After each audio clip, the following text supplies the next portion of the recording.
तुम्हारी सोच के साझे में ढल नहीं सकता, जुबान काट लो लहजा बदल नहीं सकता, मुझे भी मोम का पुतला मत समझो, तुम्हारी लौ से ये लोहा पिघल नहीं सकता। मटेरियल में बहुत बड़ी धांधली हुई, सबने कहा मटेरियल मटेरियल कहा दे दो, लेकिन जो मटेरियल लेने वाला है उसका उस काम से दूर दूर का रास्ता नहीं रहा है। आप 2005-6 से उठाकर देख लीजिए, जिन लोगों ने भी मटेरियल का बिल निकाला है वो माफिया है, जिन लोगों ने मटेरियल दिया है उसको बेचारे को आज तक नहीं पता है। मैं इस हाउस से आज एक उम्मीद करना चाहता हूं, मैंने मंत्री जज साहब से बात की है, इस बार मेरी कॉन्स्टिट्यूंसी के अंदर जिन लोगों ने मटेरियल डाला है, अगर उस आदमी को मटेरियल नहीं मिला तो बड़े पैमाने पे आगे बहुत बड़ा रेवोल्यूशन देखेंगे। असेंबली के चुनाव हुए, लोगों की उम्मीदें जाग गई, उसी तर्ज पे जमीनी सतह पर लोग आज भी परेशान हैं। हम असेंबली के अंदर हैं, बड़े बड़े प्रोजेक्ट्स को देख रहे हैं, छोटे लेवल पर आज भी आम आदमी परेशान है, खुआ वो पंचायत लेवल पे हो, तहसीलदार लेवल पे हो, एजेंट लेवल पे हो।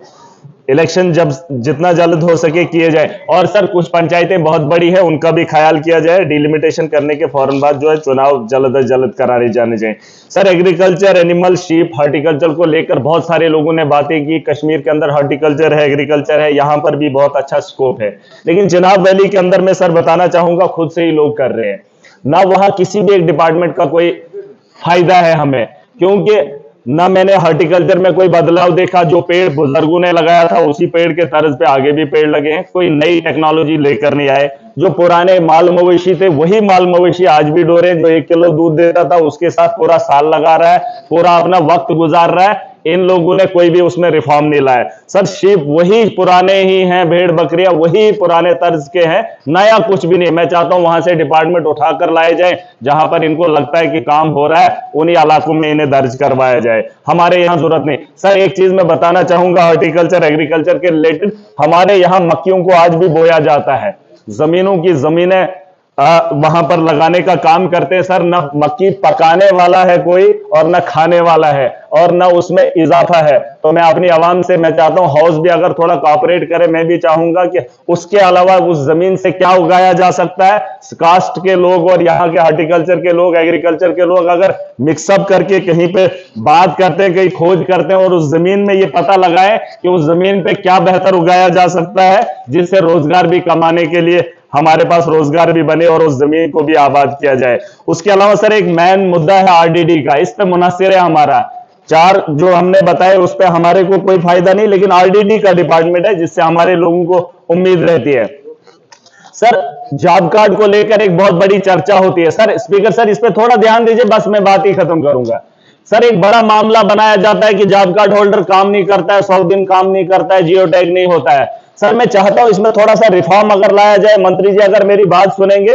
एक ठेकेदार को आप बिल्डिंग देते हैं, उसे बताते हैं कि जितना जल्दी तो उसे कंप्लीट करे तो ठीक, एक मजदूर को आप देते हैं 10 मीटर आपको प्रोटेक्शन वाल देना है या 10 मीटर आपको रास्ता बनाना है, उसे क्यों मजबूर किया जाता है कि पूरे साल में आपने 100 दिन लगाना है और 100 दिन में ही इस काम को करना है? क्या वो मजदूर इतना सक्षम नहीं है कि उस काम को वो 1 दिन में भी कर सकता है? उसे क्यों इतना टार्चर किया जाता है, रोज रोज उठा के जियो टैग करो, 100 दिन में आपने 10 मीटर करना है? या तो उसके काम को बढ़ा दिया जाए, गांव के अंदर वो बेहतर सहूलियत दी जाए, सीमेंट का इंतजाम गवर्नमेंट करे, उस मजदूर को काम कराए। एक मजदूर जो है किलोमीटर भी काम कर सकता है, लेकिन सर सरकार की ये गलत पॉलिसी है, ठेकेदारी के तर्ज पे जैसे एक ठेकेदार को काम दिया जाता है वैसे ही जॉब कार्ड होल्डर को काम सौंपा जाए और वेंडर्स उसी के तर्ज पे रखा जाए, वो मटेरियल भी खुद करेगा। और सर मैं शर्मिंदा हूं, वेजेस हमारे यहाँ 259 है,